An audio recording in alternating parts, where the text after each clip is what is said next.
Hey everyone, it's Coach Matt over here at EliteThrowsCoaching.com. First of all, thank you so much for signing up to be a part of the website and for receiving our newsletter. Part of receiving that newsletter and signing up is that you get 2 free gifts. The first gift is this video right here, which talks about in-season weight training. Now notice it's not in-season training, it's not in-season strength training, it is in-season weight training. This is all the information that I use here at the gym with my throwers to make sure that what we are doing in the weight room during the season is going to be right for everyone. This is not the stuff that I would consider that should be done outside. This is not your med balls, this is not your box jumps, this is not your explosive ballistic things where you are throwing or jumping, doing things like hurdle hops, running up the bleachers, sprints, hill sprints, all that stuff I consider outside training. Here what we're talking about is stuff that you are going to be doing in the weight room. This is your weight training. Okay, so it all takes place in the weight room. This is going to be using things like barbells, dumbbells, some machines. We're probably going to want to cut back on those if you do use them a lot. Some machines, body weight movements, and other things that you might have in your weight room like kettlebells and bands. So think about weight training in the weight room as using your traditional weight room equipment. That's going to be the first thing that I want you to understand about in-season training in the weight room, is that I want you to categorize it as just exercises that you can do in the weight room. The first thing that you need to realize about your track season is that you are going to have practice anywhere from 3 to 5 times a week. Obviously, if you have meets on Saturdays, if you have track meets during the week, you may only get in there some weeks, three days of practice. Some weeks you might have 4 or even 5 days of practice. So you need to assume that you're going to have practice almost every single day during the week. You are also, with that practice, going to have your warm-up that you do daily. Now, the warm-up video is the other gift that you receive for signing up to the website and signing up to be a part of the newsletter. So you do that warm-up every day. You do that warm-up before practice, you do that warm-up before meets, and you do that warm-up even if you're not throwing that day, which you should be, and you're just going to be in the weight room, you do that warm-up before you lift. Along with that, you should be throwing every single day. We are throwers and we need to throw. So you should be throwing in the circles or on the javelin runway every single day. That is the event. That's what needs to be practiced more than anything. You need to have your athletes throw. Explosive movements. These are the training methods that you use outside the weight room. Things that we've already mentioned, like medicine ball throws, box jumps, hurdle hops, different types of vertical leaps and bounding, sprinting drills, sprinting up the bleachers, hill sprints. These are explosive and speed-based movements that you do outside of the weight room. Those you're going to be doing 2 to 3 times a week, normally on the days that you do not lift, but also on the days that you are outside throwing. So we're going to see how we kind of blend this all together. You need to be in the weight room 2 times per week. Some of you try to overdo it and get in the weight room 3 to 4 times a week, way too much. Some of you think, well, we just can't go in the weight room at all because we're in season, we shouldn't be in the weight room. That is complete garbage. You should be able to get in the weight room, even with the busiest of schedules, 2 times a week. The other thing, you are going to have your track meets built in. You are going to have track meets 1 to 2 times per week. So there might be that Saturday track meet, that bigger invite that happens on Saturday, and you might have your dual meet that happens on a Tuesday or a Wednesday during the week. If you have more than 2 track meets per week, it's going to be really tough to do, and you may just have to realize that some of those meets are not as important as others, and you have to treat them just like another day at practice. So in order to get started with your weight training during the season, you need to realize that your season needs to be divided into 3 different parts. You also need to divide your athletes into different groups, and we're going to start to put those athletes into different boxes But every single one of those boxes follows the same patterns that we see here.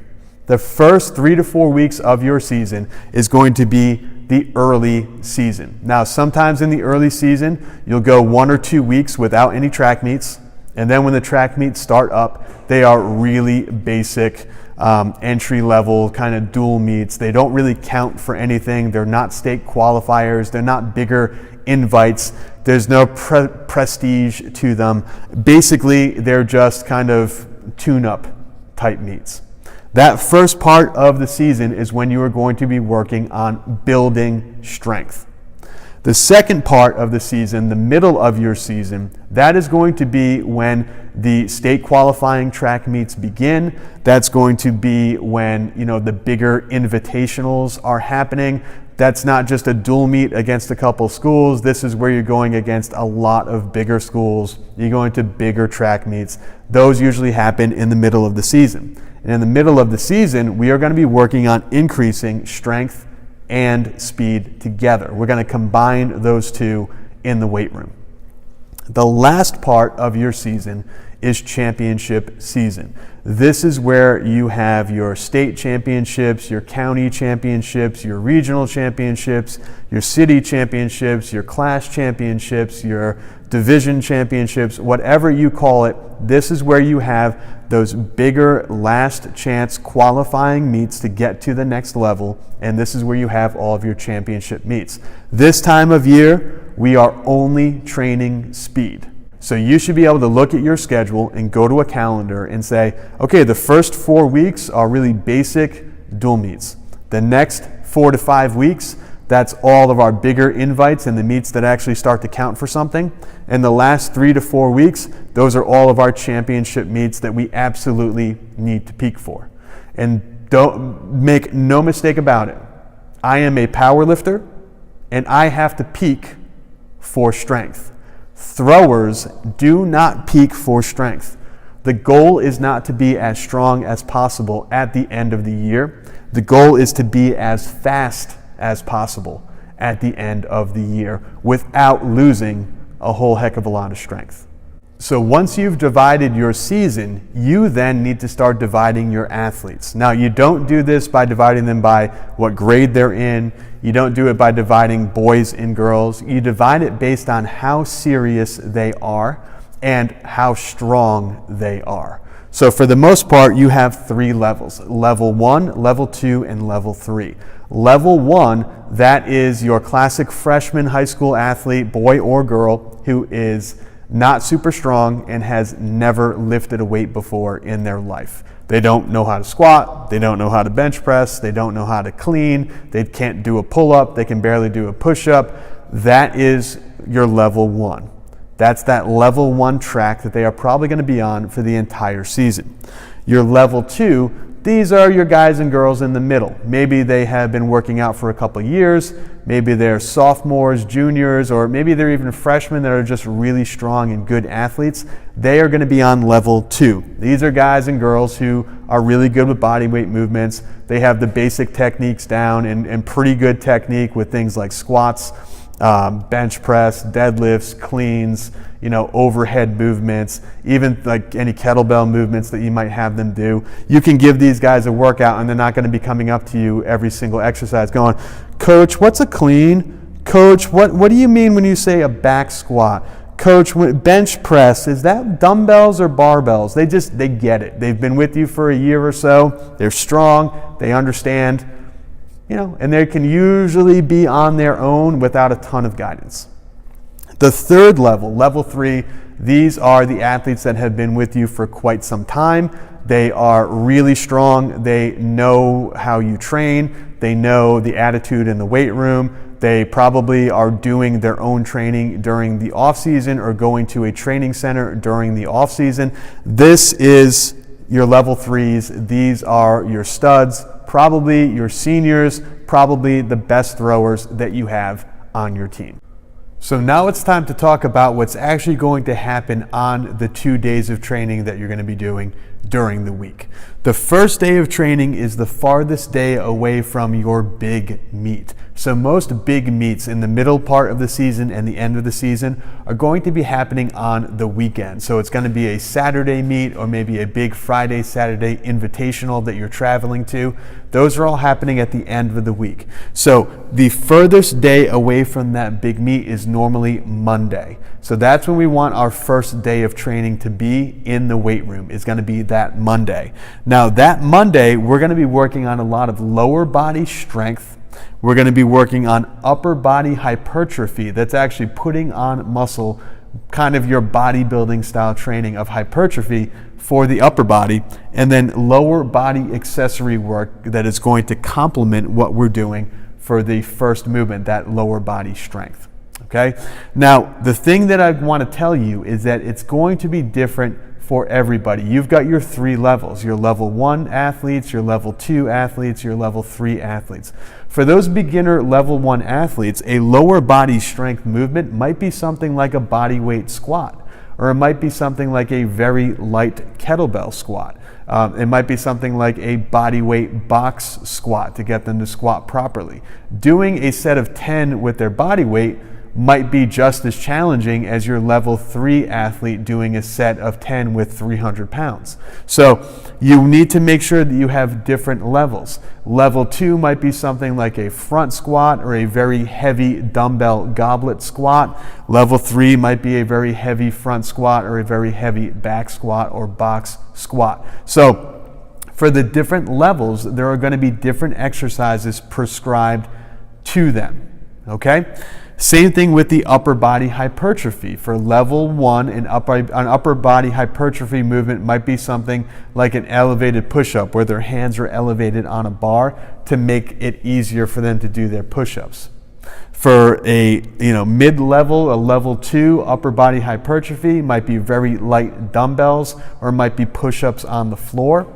For the advanced hypertrophy, it might be very heavy dumbbells or a heavier push up with a weight vest, or somebody puts a 45-pound plate on their back, or it might be some type of a heavy incline dumbbell press, something like that. For the lower body accessory, that's where we can get into things like walking lunges, RDLs, stiff-legged deadlifts, things to help improve hamstring strength. This is also where your level 3s might do something like a hex bar deadlift. So this is a lower body strength movement, an upper body hypertrophy movement, and a lower body accessory movement. That second day in the middle of the week, whenever that is, Wednesday, Thursday, you're going to be doing upper body strength movement. You're going to be doing a lower body speed movement, and you're going to be doing an upper body accessory movement that complements the upper body strength movement. So some of these things, for example, an upper body strength movement for your level 3 would be a heavy barbell bench press. For a upper body strength movement for a level 2 might be something like a heavier dumbbell press or dumbbell incline press. A heavier or upper body strength movement for a level 1, again, might be something like a push-up on the ground, teaching them the basics, the beginner movements of dumbbell pressing or barbell pressing with an empty bar. That might be challenging enough for them. The lower body speed movement on day 2, that is going to be your classic Olympic style lifting and your Olympic variations. So the classics are going to be something like your hang power clean, your power clean from the ground, a hang clean, a power snatch from the ground, and these are also your dumbbell quick lifts as well. These are things like your dumbbell clean, 1 arm or 2 arm, your dumbbell clean and press, 1 arm or 2 arm, dumbbell clean and jerk, 1 arm or both arms. This is your dumbbell snatch as well. So there's a lot of things that you can do. If you are good with kettlebells, this is where you can do like your 1 arm or 2 arm kettlebell swings, your kettlebell snatches, things of that nature. The upper body accessory movement, that might be something like, for example, a pull-up or a pull-down. That might be something like a tricep extension or some type of tricep machine, something where it's going to complement and help to be an accessory for upper body strength. So early in the season, again, this is the first 4 or 5 weeks of your season. This is the when you first get your athletes and you're able to work with them. Everything should be heavy. Again, that's relative. A beginner, a push-up is heavy. An advanced athlete, a heavy 1 rep max on the bench press is heavy. Okay, so it's all relative. And really, there's not a whole heck of a lot of speed that's in these workouts. We're working on building strength, and in order to do that, you have to go heavy. But again, remember, it's all relative. So keep it in that level 1, level 2, level 3. That way, it's all relative. It's all related. In the middle of the season, this is where we start to mix strength and speed. So this is where you might have that heavy lower body movement, and then you might have the hypertrophy-based upper body movement, and that lower body accessory could be something that is a lot faster, maybe like a jumping lunge or a jumping squat. Again, you've got the mix. You've got some heavy stuff and you've got some more explosive stuff. During the championship time of the year, this is where it's all light. The championship time of year, you are taking a lower percentage of the athlete's 1 rep max. You are moving it for a lot of sets of little repetition. So what I mean by that is, say you have an athlete that has a 200-pound bench press.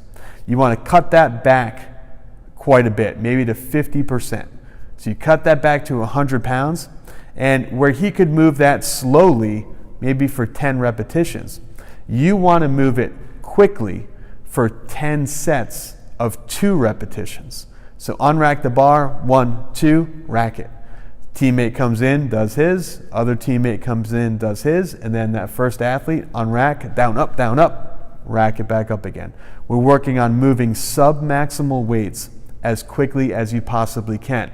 Now, in order to do that, we need to do fewer repetitions. You can't move quickly 10 times in a row. The bar is going to start to slow down. So we want to make sure things like 10 sets of 2, 12 sets of 2, 9 sets of 3, keeping in that 20 to 25 rep range with sets of 2 to 3 repetitions is going to be ideal for that time of year.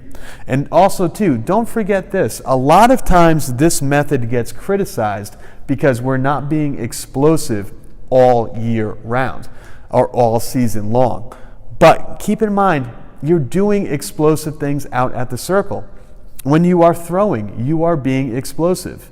When you are in the weight room, there are exercises like those classic weightlifting type movements where you are being fast. You're being fast and having speed work the mid part of your season. The end of your season is all speed work. You should be doing things out at the circle. This is your med ball throws. This is your box jumps. These are your hurdle hops, your hill sprints. Everything else about your season is explosive, but there's got to be some strength in there as well. So don't be afraid of strength in the weight room, especially in the earlier part of the season where we're trying to build that into your athletes. But also keep in mind that once you do get them strong and you do test and build their strength for the first 4 or 5 weeks, you need to keep an eye on it because the weight will start to decrease and the bar is going to start to move a lot faster. That is how you peak for speed. That is what we want to see in our athletes as they go through the season. That heavy weight in the beginning gets a little bit lighter and a little bit faster in the middle, and a little bit lighter and a little bit faster than that at the end.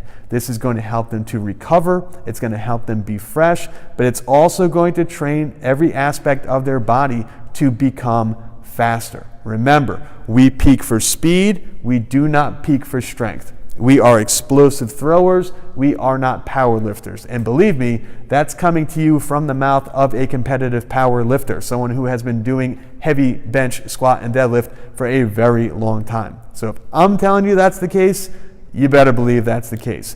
Peak them for speed, get them moving faster, do that in the weight room, and you will have a great season.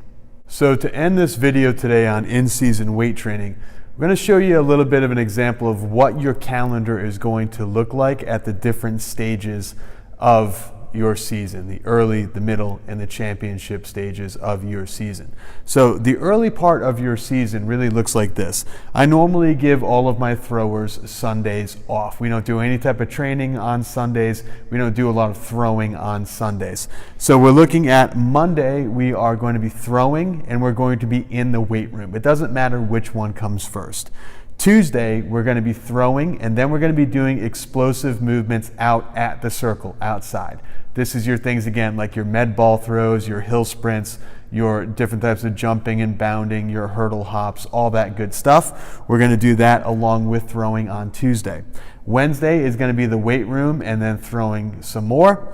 Thursday is going to be throwing and then more explosive movements. And Friday is going to be throwing and more explosive movements. This is the early part of the season, the first couple of weeks where you might not have a track meet. Okay? The end of that early season, when some of those dual meets begin, and also during the middle part of that season where there are dual meets and bigger invitationals on the weekend, is going to look like something that we've got here in the middle. So this one here, you can see we have a meet on the Wednesday and an invitational on the Saturday. So for something like this, we're going to lift early in the week. We're going to do the weight room and throwing on Monday. We're going to do throwing and explosive work on Tuesday. We've got the meet on Wednesday, so there's no practice. We're just going to go to the meet, warm up, and compete. On the Thursday, we're going to be in the weight room again, the day after the meet, and we're going to be doing our throwing.